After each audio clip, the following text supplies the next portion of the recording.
ang bagong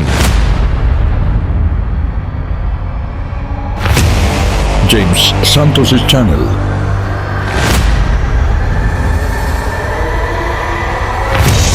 Bagong tema, bagong boses, may komentaryo.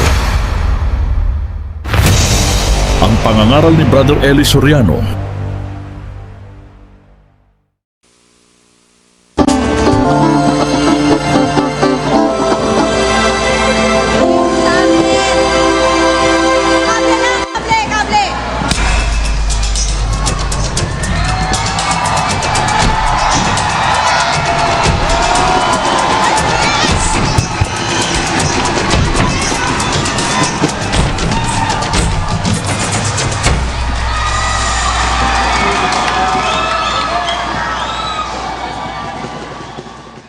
Ang mapapanood ninyo ngayon ay ang running debate proposition sa programang Ang Dating Daan. Halina at atin ang panoorin. Si Louie Avila ng Cainta, Rizal. Ito, magkaiba naman sila ng paninindigan. Hindi raw alam ng Diyos ang lahat ng bagay. Louie, Lido, magandang gabi. Hello, Louie. Hello. Oo. Ang sa akin po, hindi alam ng Diyos ang lahat ng bagay. Kasi po, kung siguro ang alam ng Diyos yung matutuklasan ng mga tao na mag-uunlad ng pamumuhay sa mga modern technologies, yun ang alam. Pero doon po sa desisyon ng mga tao, yung lalo sa puso nila, hindi pa po alam ng Diyos yun. Lalo na kung hindi pa, halimbawa, kasi bibigyan tayo ng pagsubok ng Diyos eh. Kung alam na ng Diyos yung pipiliin natin, hindi na tayo susubukin ng Diyos kasi parang magiging lokohan lang. Okay. Gano'n naman po ang sa akin. Thank you, Mr. Louie Avila. Alam ba ng Diyos ang lahat ng bagay?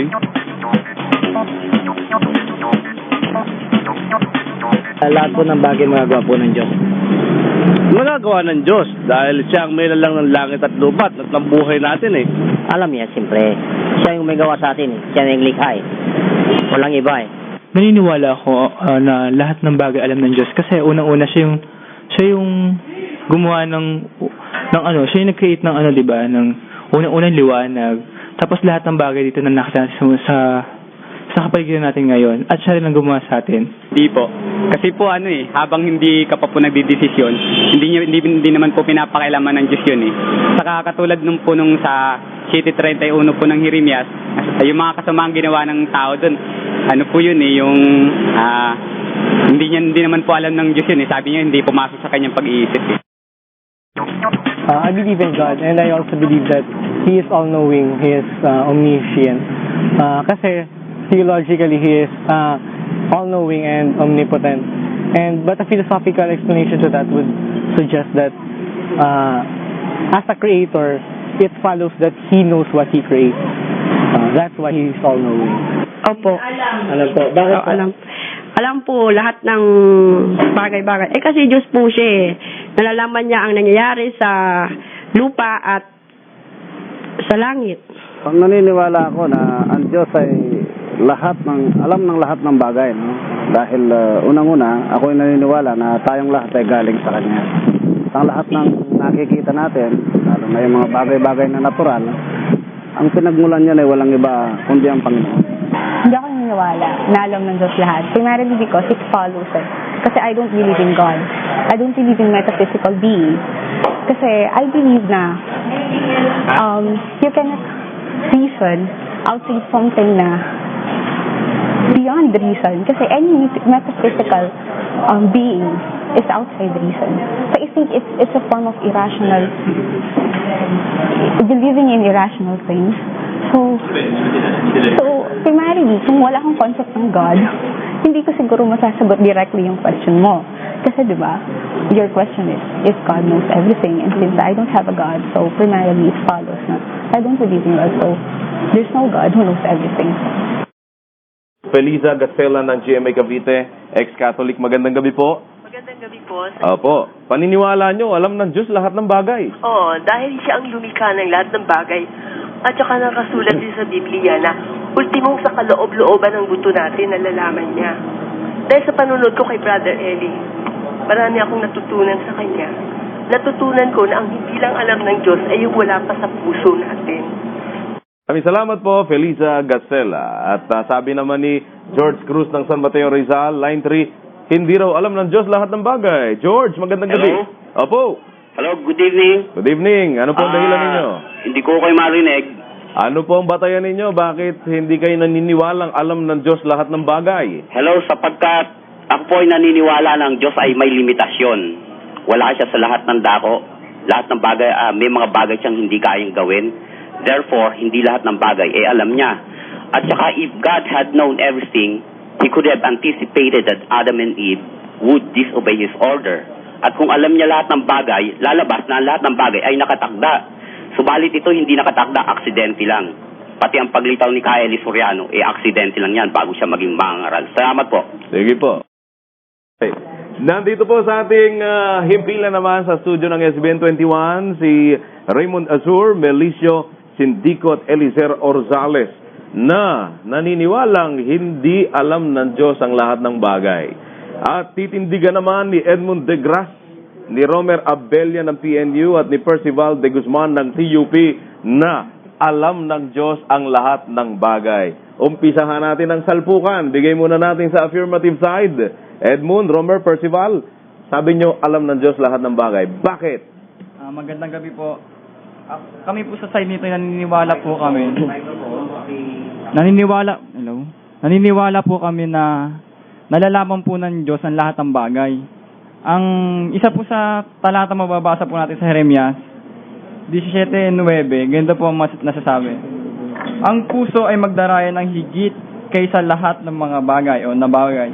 At totoong masama, sinong nakakaalam? Sumagot ang Diyos, akong Panginoon.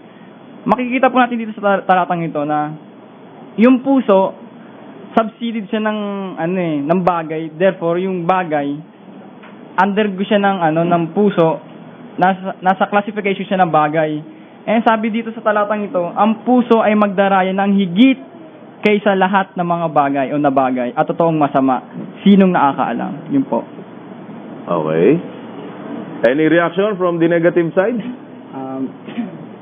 Bali, ang stand po namin dito po, naniniwala po kami na ang Diyos ay merong hindi nalalaman. Kasi po, meron po tayong mababasa sa Biblia na may mga bagay po sa tao na hindi pinapakailaman ng Diyos. At isa pa rito yung pamimili. Gaya po ng mababasa po natin sa Deuteronomio 30, talata po 19. Aking tinatawag ang langit at ang lupa na pinakasaksi. Now off mic tayo Sige. Aking tinatawag ang langit at ang lupa na pinakasaksi laban sa inyo sa araw na ito. Na aking ilagay sa harap mo ang buhay at ang kamatayan at ang pagpapala at ang sumpa. Kaya't piliin mo ang buhay upang ikaw ay mabuhay. So dito po, mababasa po natin. Kumbaga, yung tao po, intended po na gumawa ng mabuti.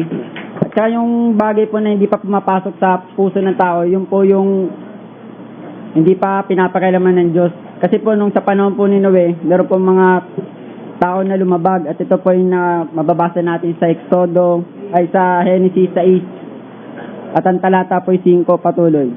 At nakita ng Panginoon na mabigat ang kasamaan ng tao sa lupa. At ang buong haka ng mga pag-iisip ng kanyang puso ay pawang masasama lamang na parati. At nagsisi ang Panginoon na kanyang nilalang ang tao sa lupa at nanumbay sa kanyang puso. At sinabi ng Panginoon, lilipulin ko ang tao na aking nilalang sa ibabaw ng lupa, ang tao at gayon din ang hayop at ang mga umuusad at mga ibon sa impapawid, sapagkat pinagsisisihan ko na aking nilalang sila. So ang tanong ko, bakit po ang nagsisisi ang Diyos? Sabi mo kanina, yung haka ng tao, yung pipiliin ng tao hindi pa alam ng Diyos. Tatanungin kita ngayon, pag sinabi bang bagay, existing na ba o hindi? Hanggat hindi pa pumapasok sa puso mo, hindi pa... Sumagot ka sa tanong. Sumagot ka sa tanong.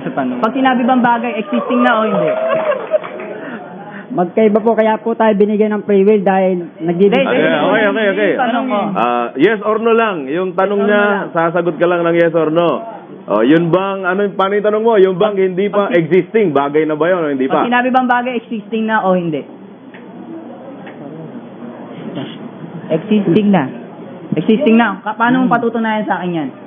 Katulad ng, gusto ko patunayan ko sa inyo na existing na. Sige.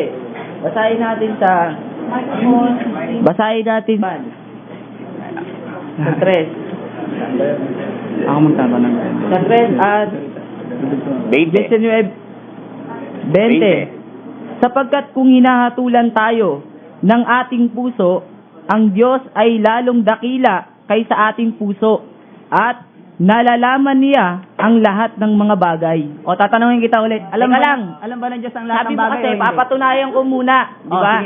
Na existing na, pag sinabing bagay, existing na. Kaya, papatunayan ko muna sa'yo na existing na bago ang magtanong.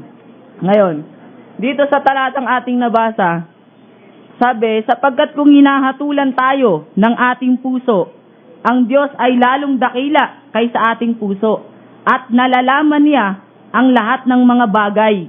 Kaya dito sa ating talatang nabasa mga kapatid, alam ng Diyos yung lahat ng bagay na nasa ating puso. Tama pala kami. Tama pala kami sa talatang binasa mo. Alam niya yung lahat ng bagay na nasa ating puso. Kami. Pero, teka lang, mamaya na kayo, nagpapaliwanag pa ako eh. Pero, yung wala pa sa puso mo, alam na ba ng Diyos yun o hindi pa? Yun ang tanong ko. Hindi. Sumagot ka nga sa tanong. Teka lang, pinapatunayan ko nga. Di ba? Kaya makikinig kayo dahil Kapatid, meron pang pinapatunayan. Kapatid, Rito, ulitin ko lang yung tema. ganito. natin. Alam ba ng Diyos? Teka lang. Sabi nyo, kanina Order na ba? in the court. O, sige. Ang point mo is, dyan sa binasa mong talata, ano? Pag nasa puso na, alam na, ganun ba yun? Opo, pero Ikaw pagka naman. wala po sa puso, hindi pa po Hindi pa alam, alright. Hindi po siya sumasagot sa Okay, tanong. sige, ano Hindi, tutol kasi ninyo? sabi nyo kasi papatunayan ko, Teka, kaya isa lang. pinapatunayan ko yung itinatanong sa akin. Relax ka lang. Okay. Teka muna, ha? Ang tema natin Dito ganito muna eh. kayo. Affirmative. Ano ang tutol ninyo doon sa kanyang sinabi? Ito. Sige. Ang tema kasi natin, alam ba ng Diyos ang lahat ng bagay? Sinabi mo na ang bagay nasa puso na. Existing na. Wala kang sinabing ganun. Hindi. Sabi mo, inulit ko lang yung sinabi mo. Ang sabi ko kanina, ulitin ko sabi ko kanina, alam ng Diyos yung lahat ng bagay. Pag ito, nasa puso mo na. Pero, pag wala pa sa puso mo, wala pa yung desisyon. Hindi pa nga existing yun. Hindi pa alam ng desisyon. Kaya, ang katunayan, merong bagay na hindi alam ng Diyos. Alin yun? Yung wala pa sa puso mo. Wala. Dali lang, ang tanong kasi namin, Ibig sabihin, hindi pa bagay yun. ang tanong kasi namin, yung Hindi bagay ibig ba, sabihin, Teka. Ayan mo na. Establish na yung point mo, di ba? Pag wala pa sa puso, sabi mo, hindi pa alam ng Diyos. Opo. Pagka yung nasa puso na, alam na ng Diyos. Ano yung inyong tutol doon? kasi po ganito, yung bagay na sinasabing existing, kung sa proposition natin, Lumutan alam ba? ka. Teka, pasagutin mo sila. Sige. Huwag kang mainit. Sige. Kasi ganito, alam ba ng Diyos ang lahat ng bagay? Yung bagay, ika-classify natin yun as existing. Sabi mo, alam na. Yung hindi pa existing, hindi pa bagay yun. Hindi tama pala sa proposition na alam ng Diyos ang lahat ng bagay kasi bagay existing na. Okay. Diyan puputol ako, ha? Ang point ninyo... Ay, Brother Joseph. Apo, Brother Eli. Let me put into the track. Okay. Nawawala tayo sa naliderail tayo, no? Nawawala tayo dahil ayokong maiwan sa mamamayan yung maling notion o maling pagkaunawa. Parang gustong palitawin ng kabila pagka hindi pa existing, hindi pa bagay. Hindi pa raw po. Sa Biblia, bagay na yon yung hindi pa existing. Pakinggan nyo, sa Roma, ganito ating mababasa. Kapatid na Willie 8. Apo, Bradeli.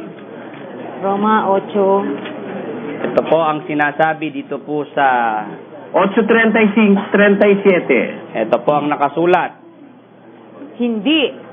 Kundi sa lahat ng mga bagay na ito, tayo'y higit pa sa mga mapagtagumpay sa pamamagitan niyaong sa atin ay umibig.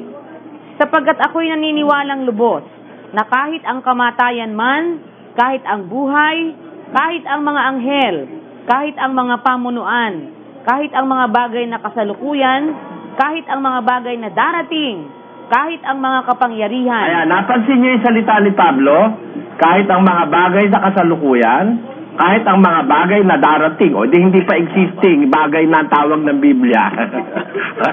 Di ba? Okay, ayan, naibigay ni Brother Elia, ilagay natin sa release uli ngayon. Pag-isipan nyo yun ngayon, paano nyo pagbabakbakanan yan, ha? yung pinag-uusapan ditong bagay, ayon sa Biblia, kahit hindi pa nag-i-exist, bagay na yon. Ang proposisyon natin, alam ba ng Diyos ang lahat ng bagay? Di po ako naniniwala dyan dahil kung alam po ng Diyos ang lahat ng bagay, di alam din po sana niya na magiging Satanas yung anghel na nilikha niya. At isa pa, alam din po sana niya na si Judas ay magtataksil kay Jesus. Ba't pa niya ginawang apostol? Naniniwala ko na alam ng Diyos ang lahat ng bagay dahil unang-una, siya ang gumawa sa atin. Pangalawa, siya ang nakakaalam kung tama o mali ba yung mga ginagawa natin dahil siya lang ating paniniwalaan, lahat tayo. Iba-ibang paniniwala sa reliyon pero siya lang ating pinapaniwalaan. Siyempre. Bakit po? Ha? Bakit po? Siya ang gumawa ng lahat ng bagay, di ba? Kaya alam niya yun. Alam ng Diyos ang lahat ng bagay. Siya may kapangyarihan ng lahat. Siya may kapangyarihan ng lahat. Siya ang gumawa ng ng sanlibutan. Talagang alam niya. Siyempre, siya ang gumagawa lahat eh. Lahat ng bagay alam ng Diyos. Balikan natin ang ating mga magigiting na mga debatista. Sige nga. At ipagkaloob natin muli sila. Kanina, binigyan natin ng unang pagkakataon ng affirmative side. Bigay natin dito ngayon sa negative. Sa ikalawang salpukan at final salpukan. Patunayan nyo ang inyong stand. Sabi nyo, hindi alam ng Diyos lahat ng bagay. Eliezer, sige. At itong isa pa. Sumaatin po ang kapayapaan ng Diyos sa gabi pong ito, mga kapatid. At kami po ay... magte-texto at bigyan na agad. Naniniwala po kami na ang paksa po kasi natin, alam ba ng Diyos ang lahat ng bagay? Kami po ay naniniwala po kami na hindi po lahat ng bagay ay alam ng Diyos. Ayon po sa Biblia. Basahin po natin dito po sa Jeremias. Bigay po tayo ng katunayan sa 7 at 31. Ganito po ang ating mababasa. At kanilang itinayo ang mga mataas na dako ng Topet na nasa libis ng anak ni Nun upang sunugin ang kanilang mga anak na lalaki at babae sa apoy na hindi ko iniutos o pumasok man sa aking pag-iisip. Kaya ito po, itong talatang ito po yung paniniwala po namin na meron pong bagay na hindi po alam ng Diyos. Dahil ang sabi rito, yung mga tao, gumawa sila ng kasamaan na yun, hindi ko ang wika iniutos, sabi ng Panginoon, o pumasok man sa aking pag-iisip. Alam po ba ng Diyos? Hindi nga po pumasok sa pag-iisip ng Diyos, tapos sasabihin natin, alam ng Diyos. Hindi po ba? At ang katunayan pa po niyan, mababasa po natin, na mayroong pong bagay na hindi alam ng Diyos, dito po sa Deuteronomio sa 13, at ang talata po ay 3, ganito po ang ating mababasa, ay huwag mong didinggin ang mga salita ng manghuhulang yaon o ng mapanaginiping yaon ng mga panaginip sapagkat sinusubo kayo ng Panginoon ninyong Diyos upang maalaman kung iniibig ninyo ang Panginoon ninyong Diyos ng inyong buong puso at ng inyong buong kaluluwa.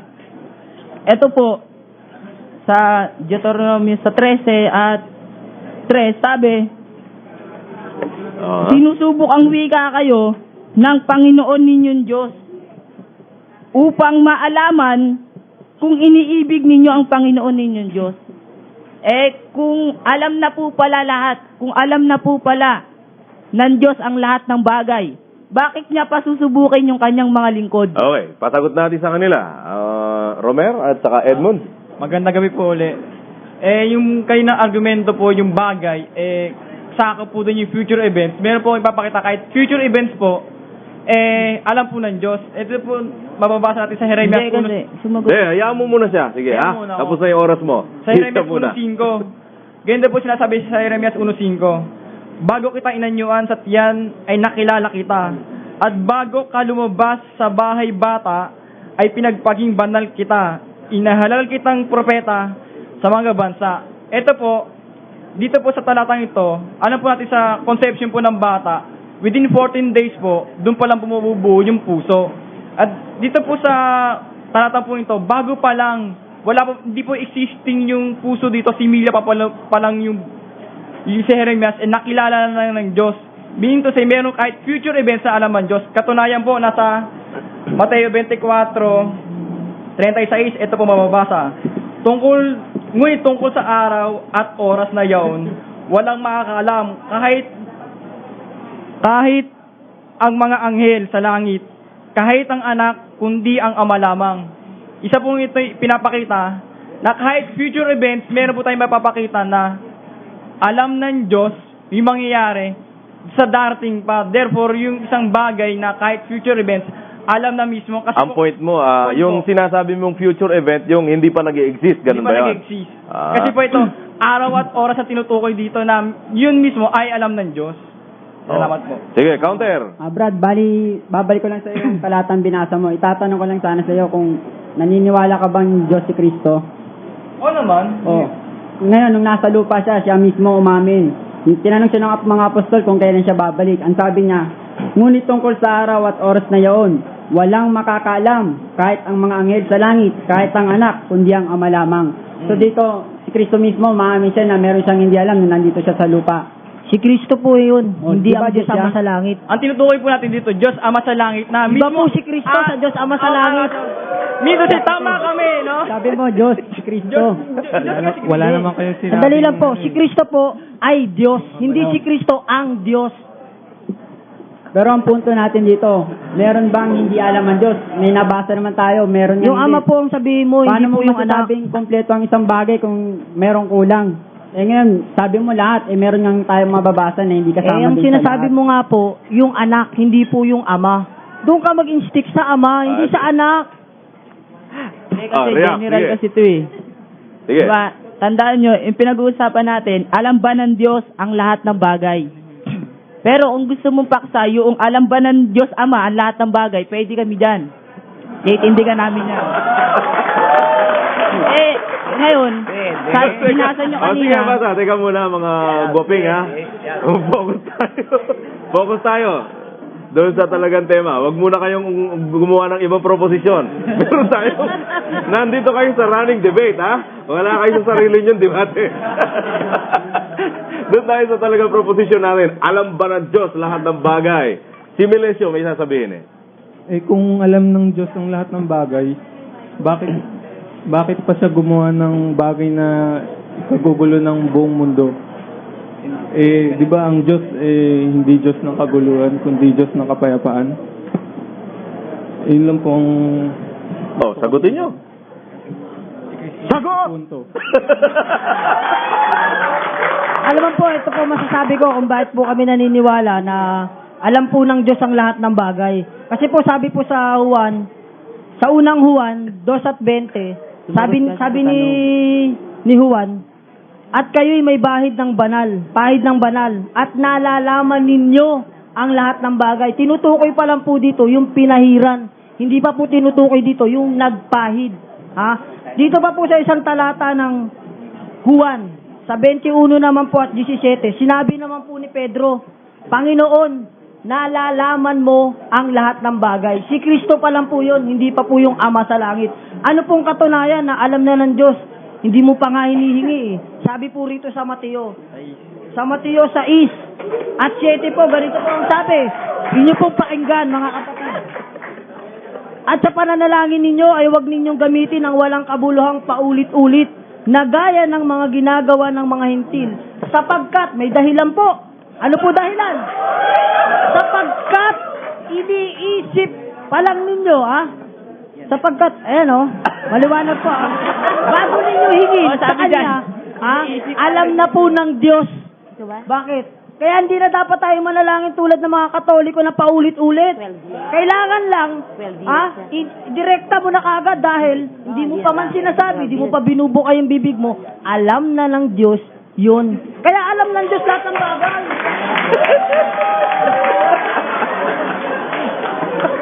Okay na ba? Sige na nga. Tingnan natin. Alam ba na Diyos lahat ng bagay? Maraming salamat sa inyo for being such a good sport. Palakpakan naman natin sila.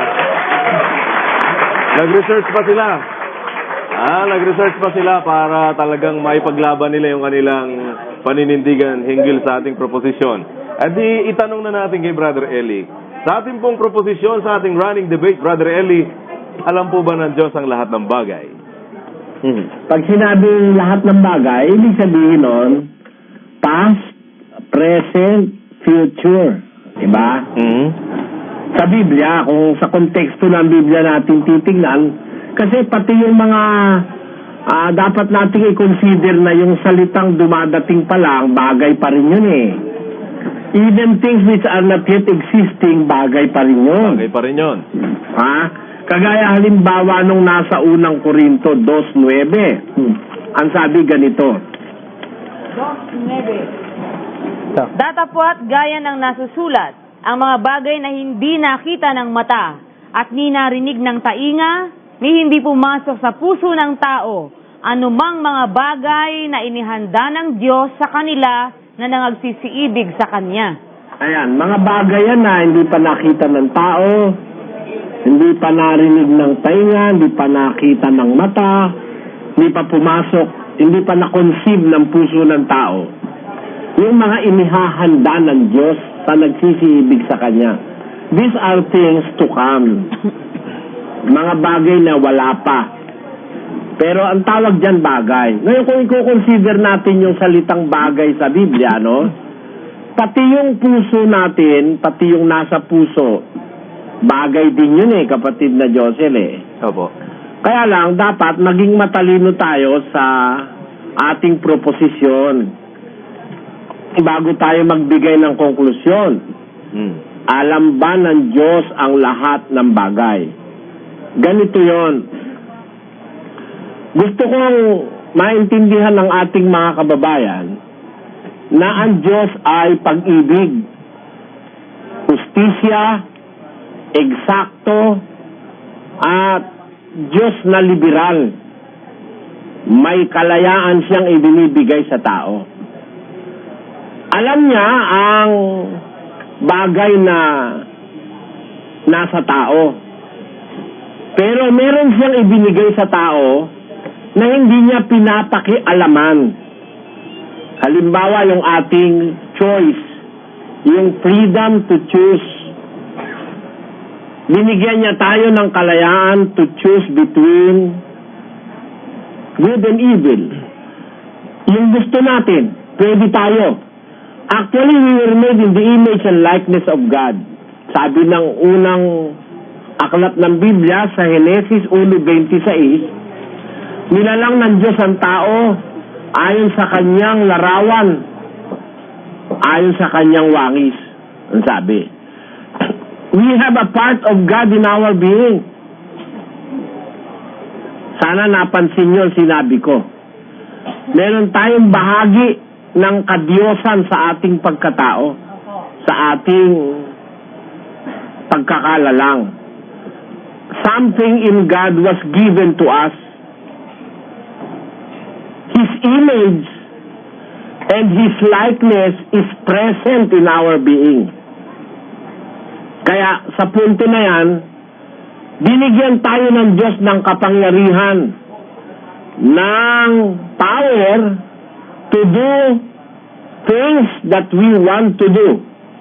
Whether it be in conformity with the will of God or whether it is against the will of God.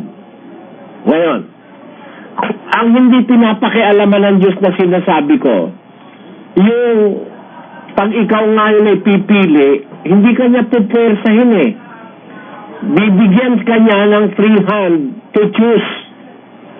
At dun sa puntong ikaw ay pipili, hindi niya alam kung ano pipiliin mo ron, kapatid na Joseph. Bibigyan ka nga niya ng kapangyarihan pumili. Eh kung alam niya na rin yung pipiliin mo, lalabas na, alam niya na lahat ng bagay, lalabas siya na rin ang nagtakda ng kung ano pipiliin mo, di ba? Ganun po yun. Di ba lalabas na wala ka nang sagutin sa Diyos nun eh. Alam niya na lahat eh. Mula umpisa hanggang matapos, alam niya na lahat eh. Pati yung pipiliin mo, alam niya na, pinakialaman ka na niya eh. Why will you be held accountable in the last days? Bakit hahatol pa siya? Ha? Bakit pa niya pananagutin ng tao? kung siya'y concerned at kasama siya sa lahat ng nangyari sa buhay ng isang tao. Kaya nga tayo pananagutin ng Diyos at hahatulan, meron tayong ginawa na ayaw niyang gawin natin, kapatid na Josel. At ang ginawa natin labag sa kanyang kalooban. Kaya tayo mananagot. Kaya parurusahan ng Diyos ang sangkatauhan. Dahil may ginawa ang sangkatauhan na hindi niya gustong gawin. At yan nga ang sinasabi ng Jeremias 7:31. Ang sabi ni Jeremias ganito. 7:31 ng Jeremias. At kanilang itinayo ang mga mataas na dako ng topet na nasa libis ng anak ni Hinom upang sunugin ang kanilang mga anak na lalaki at babae sa apoy na hindi ko inyuutos o pumasok man sa aking pag-iisip. Iniisip ba ng Diyos na ang mga taong gagawin niya ganyang kasama ang mangyayari? Alam niya ba na ganyan sila magiging kasama? Na pati anak nilang babae at lalaki susunugin para sa Diyos-Diyusan, ihahandog sa ibang Diyos? Kapatid na Josel, sabi ng Diyos, hindi pumasok ito sa aking pag-iisip. Yung bang hindi pumasok sa pag-iisip niya, alam niya. Ay, hindi po niya alam yun. Paano niyang alam niya hindi nga pumasok sa kanyang pag-iisip? Bakit? Kasi nga hindi kanya pinakikialaman o pinanghihimasukan pagka susunod ka o ikaw ay sa iyong kalayaan ay lalabag ka o susunod ka sa kanyang kalooban. Hindi kanya pinanghihimasukan doon. Kaya yung salita na alam ng Diyos ang lahat ng bagay, magkakaroon ng malaking komplikasyon yan sa katotohanan, kapatid na Josel. Maaari itanong nyo, anong komplikasyon? Ano po Ito, yun? isa-isahin natin. Alam pala ng Diyos ang lahat ng bagay. Mula sa umpisa hanggang matapos, alam niya na lahat, kapatid na Josel, ano? Lalabas, alam niyang magkakaroon ng Satanas. Ha? Ganun nga po lalabas. Di ba yun ang deduction lalabas doon, ano? Opo. Kung alam niya na palang lalabas Satanas, alam niya na rin maraming ipapahamak si Satanas, bilyon-bilyon. Ha? Hindi lang milyon, bilyon ang lolokohin ng demonyo. Alam niya na pala yun, ba't hindi niya pinigilan si Satanas sa umpisa pa lang? Yun nga po. At ba't hindi niya na ba't niya pa nilalang itong naging Satanas, kapatid na Joseph? Halimbawa, alam niya na pala na si Judas magtatraidor. Bakit ginawa pa niyang apostol, kapatid na Joseph? Hindi ba lalabas illogical naman ng Diyos pagka alam niya na palang sasama, igagawin niya pa? Alam niya na pala si Eva at si Adan gagawa ng paglililo, kapatid na Joseph. Opo. Bakit ginawa niya pa ang tao? Problema pa, pati yung kanyang bugtong na anak, pinahirapan patuloy para lang tumubos. Di ba? Ganun po yun. Ibig sabihin, there are things that came out in the history of mankind which is not the expectation of the Lord. Bakit? May tatanong, bakit ganun ba ka-inosente ang Diyos? Hindi siya inosente. Ang Diyos ay pag-ibig. At ang pag-ibig, ang ina-anticipate niya, puro kabutihan, kapatid na Joseph. Parang ganito, para maintindihan ng ating mga kababayan. Halimbawa, buntis ang isang babae, out of love, nag-asawa siya, nabuntis siya, at nagmamahala naman yung mag-asawa. Habang ipinagbubuntis yun, nagpaplano na yung mag-asawa. Pag pinanganak yan, ang ating papangalan dyan, como yan lalaki, ay John. Bumibili na sila ng kuna, bumibili na ng baby dress, ng una, ng bote, ng gatas, naghahanda na. Lahat ng kanilang iniisip yung puro pag-ibig at pagmamahal doon sa kanilang anak, kapatid na Joseph. Meron ka bang magulang na nakita na mahalang anak, agad nang naghahanda ng pampiyansa at naghahanda na ng kulungan para sa kanyang anak. Walang premonition man ang isang magulang na gano'n. Although, merong maaaring ganong mangyari, pero hindi nila inihahanda yung ganong mga bagay dahil pag-ibig ang umiiral kapatid na Joseph. Tama po kayo. Ganon ang Diyos, nang lalangin niya ang mga anghel, pag-ibig. Binigyan niya ng kapangyarihan ng mga anghel dahil sa kanyang pag-ibig. Binigyan niya rin ng kapangyarihan ng tao nung lalangin niya dahil sa pag-ibig.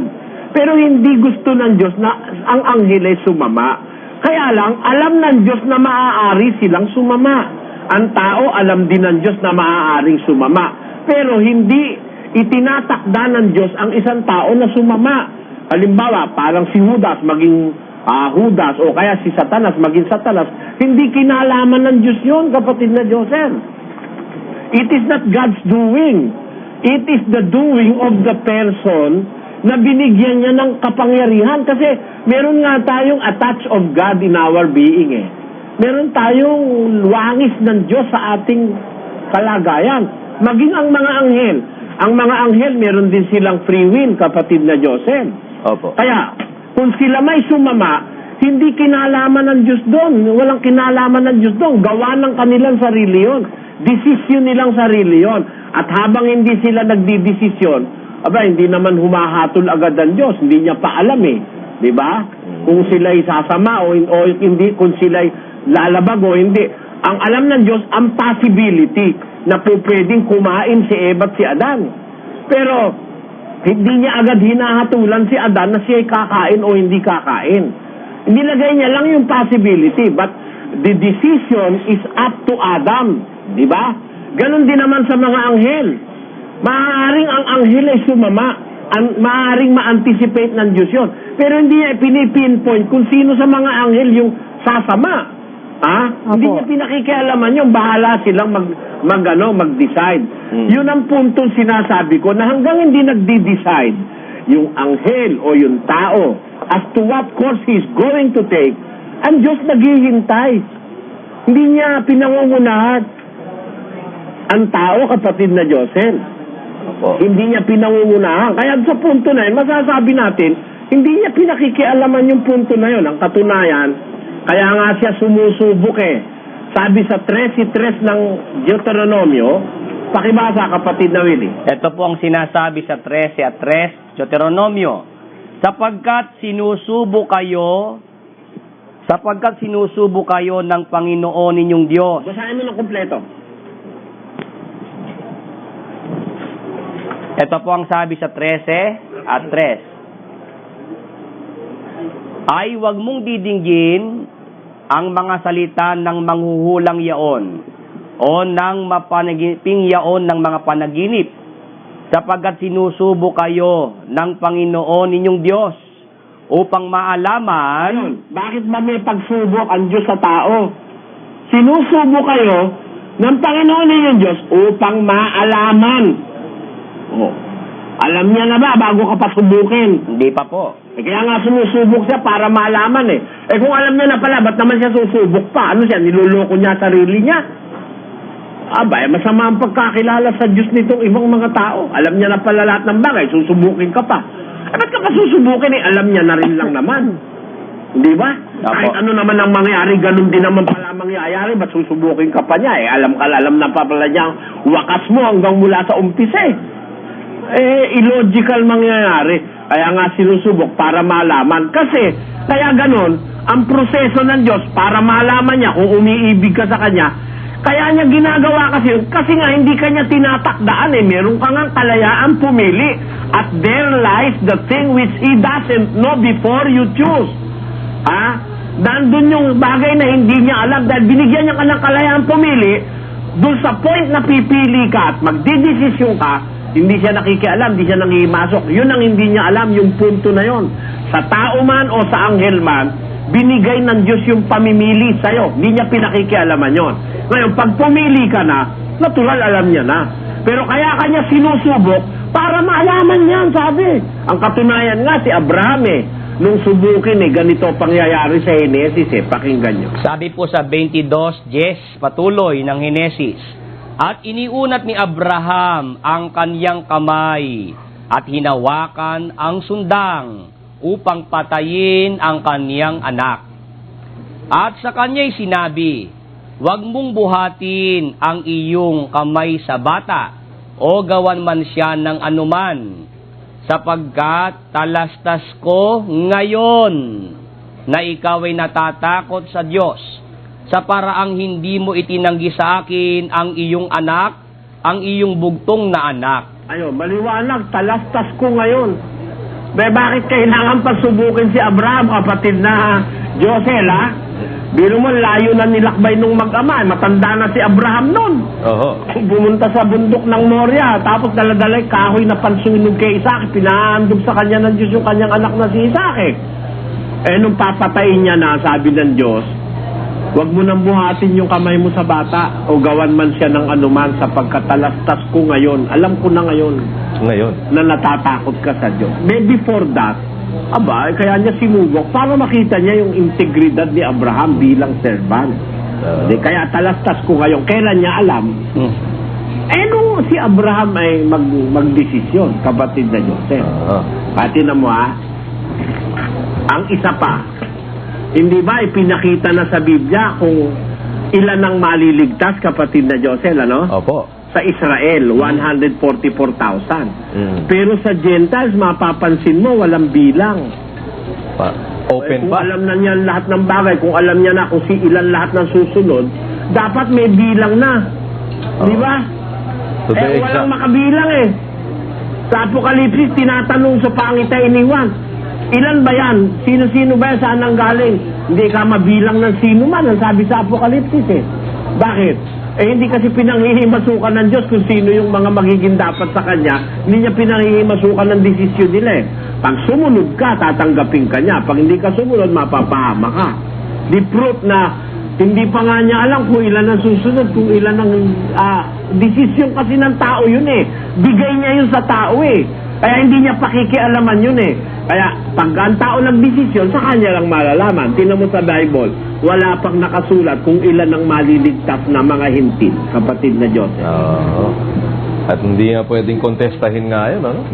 Kasi nga, kung alam na ng Diyos yun, dapat numbered na po yun, parang sa Israel 144,000. How about the Gentiles? Bakit open pa yung bilang? Hindi, wala pang nakakahon na eksakto kung ilan, kapatid na Daniel. Sapagkat may logic doon. God allows people to be saved. Hinihintay niya lang ang desisyon niya ng tao kung susunod o hindi. Hindi niya pinakikialaman sa punto na yun ng tao. Binigay niya kasi ang pamimili sa tao eh. Hindi naman siya Diyos na nonsense na ibinigay sa'yo ang pamimili, binigay ang desisyon, tapos pakikialaman ka rin pala niya. At alam niya naman pala na hindi ka pipili. Alam niya rin naman pala hindi ka maliligtas, ganun pala. O ngayon, yung sinabi ng isang tao dyan na si Jeremias daw, nasa tiyan pa lang ng kanyang ina, alam na ng Diyos ang mangyayari. Ganito yon. Hindi naman lahat ng tao ganun eh. Si Jeremias lang naman yun at saka yung mga leader ng Diyos eh. At yun, magagawa naman kasi ng Diyos yun, kapatid na Josel. Mula pa sa bahay bata, pinapaging banal kita, sabi niya kay Jeremias, ano? Kasi, he is preparing Jeremiah for a definite purpose. May purpose siya. Parang si Paul, mula pa sa tiyan ng ina, binukod na siya ng Diyos. Kasi may definite purpose silang lalakaran at hindi sila pwedeng tumanggi. And that is within God's power and prerogative. Hindi natin pwedeng questionin yun dahil prerogative ng Diyos yan. Kung gusto niya na subaybayan ka mula sa pagkabata para matiyak dahil ikaw ay isusugo. Kasi yung mga sinusugo, kapatid na Josel, mula pa sa tiyan ng ina, inihahanda na ng Diyos yan eh. Hindi by chance yan, kagaya ni Manalo na nagpalipat-lipat muna ng mga relihiyon bago naalaman sugo pala siya. Yan sugo ng Diyos, ano yan? Tiyan pa lang, inahanda na yan eh. Ngayon, yung sabi naman ng isang kapatid dyan na nag-participate, sabi, lahat daw ng bagay, aksidente, at pati raw ako, paglitaw ko, aksidente rin, kapatid na Diyos, ano? Ganito sa masasabi ko ron. Kapatid, kung mag-aaral ka po nung salitang aksidente, ang aksidente po, 99% masama kaysa sa mabuti. Tandaan nyo ang aksidente. 99% ang ratio kaysa mabuti. Tingnan nyo ha. Meron pong accident na sinasabi in nature. Ano? Ang isang aksidente sa nature, kapatid na Joseph, yung miscarriage. Yung pagkakakunan ng isang bata. Ayan. Yung pagiging Siamese twins. Magkaduktong sila. Hindi pwedeng paghiwalay dahil iisa ang puso. Yan mga accident in nature yan kapatid na Josel pagka-aksidente, mas marami po ang masama kaysa sa mabuti.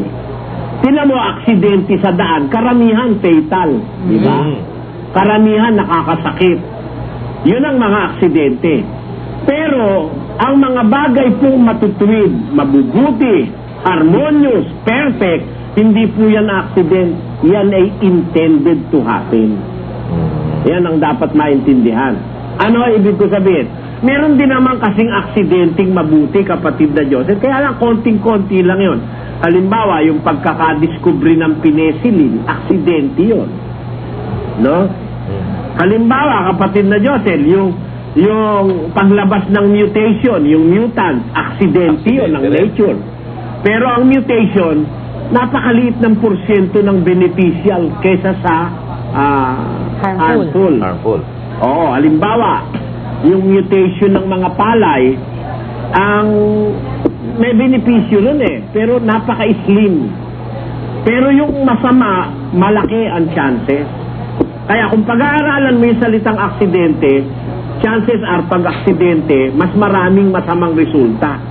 Alam mo yung gawain ng Diyos hindi masama yun kapatid na Diyos Kaya hindi pwedeng sabihin aksidente yun meron talagang plano ang Diyos. Kaya lang yung plano ng Diyos, meron siyang ibinigay sa taong parte, kapatid na Diyos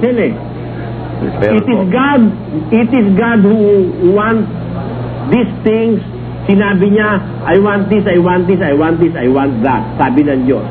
Pero, that cannot happen as it is sometimes kasi pinagyan niya ang tao ng desisyon.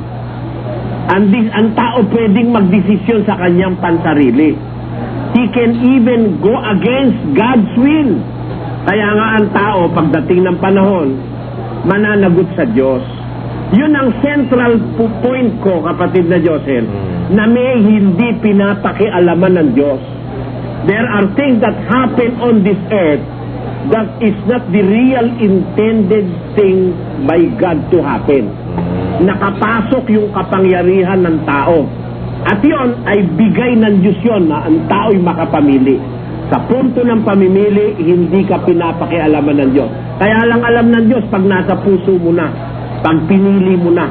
Yung sinasabi, bago mo pahingin yung panalangin mo, alam na ng Diyos yung kailangan mo, talaga, nasa puso mo na kasi yung bago lumabas sa bibig mo di ba?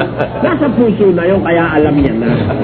Pero yung hindi mo pa dinidesisyonan sa puso mo, halimbawa, susunod ka, o kaya lalabag ka, naghihintay ang Diyos doon. Hindi niya agad alam yon. Para rin yung mga anghel.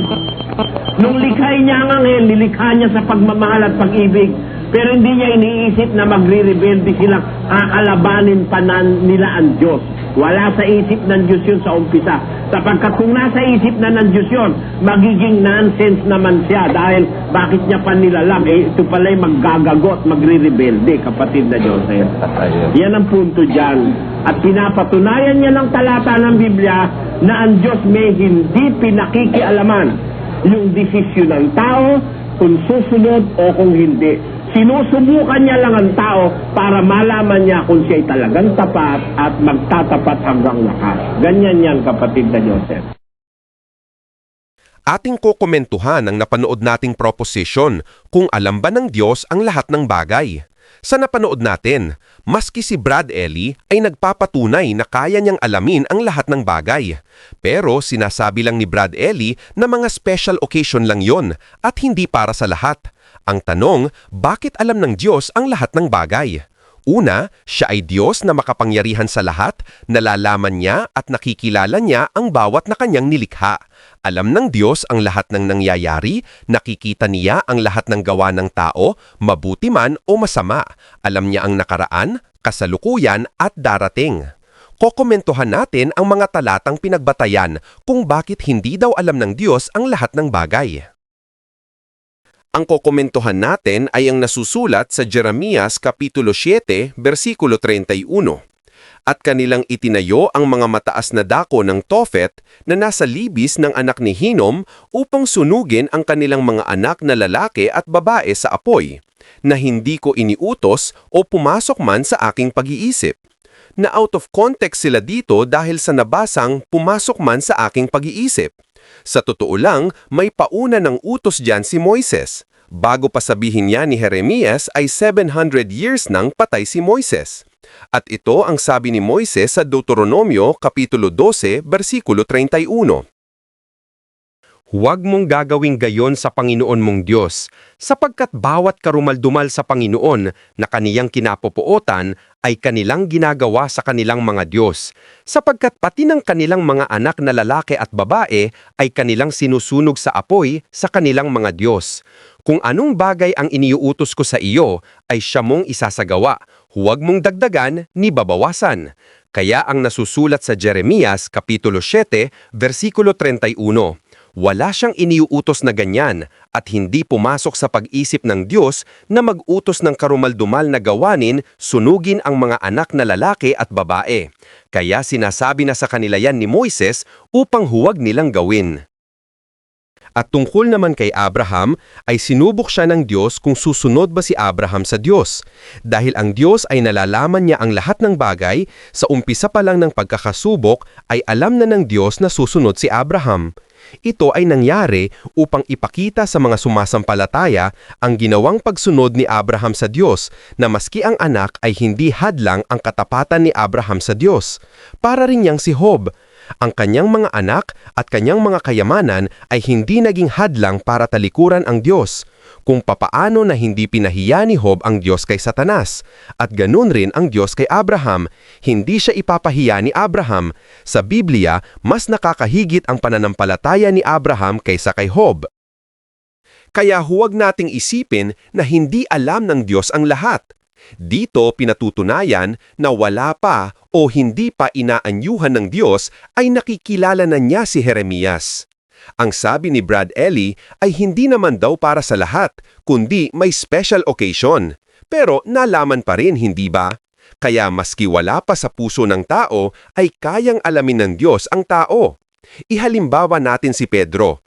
Nagpasya siyang hindi niya ipagkakanulo si Jesus maski hanggang kamatayan. Pero ang sagot ni Jesus, ipagkakanulo siya ni Pedro ng 3 beses. Kaya kung gusto ng Diyos na alamin ang gagawin mo, ay malalaman niya. Wala pa sa puso ni Pedro na ipagkakanulo pala si Jesus. Kaya huwag nating limitahin ang kapangyarihan ng Diyos. Maski pagpiliin tayo ng Diyos ng buhay at ang kamatayan, ang pagpapala at ang sumpa, ay ang tao pa rin ang pipili ng daan na kanyang tatahakin. Hindi ba malalaman ng Diyos ang pipiliin mo kung gusto niyang alamin, gaya ng nangyari kay Pedro? Hindi naman tayo pipigilan ng Diyos sa ating pipiliin, kung marami man ang pumili ng kamatayan kaysa sa buhay. Ang mahalaga sa Diyos ay ang mga pipili sa buhay, para ipakita ang hustisya ng Diyos sa mga tao. May sinasabi si Brad Ellie na salitang posible na mangyari. Kung si Brad Ellie ay nasasabi ang salitang posible, ang Diyos pa kaya na mas nakakaalam kaysa sa sinasabing posible? Kung nagustuhan ninyo ang aking upload video, paki-like naman, subscribe, share at comment. Maraming salamat sa inyong suporta at panonood.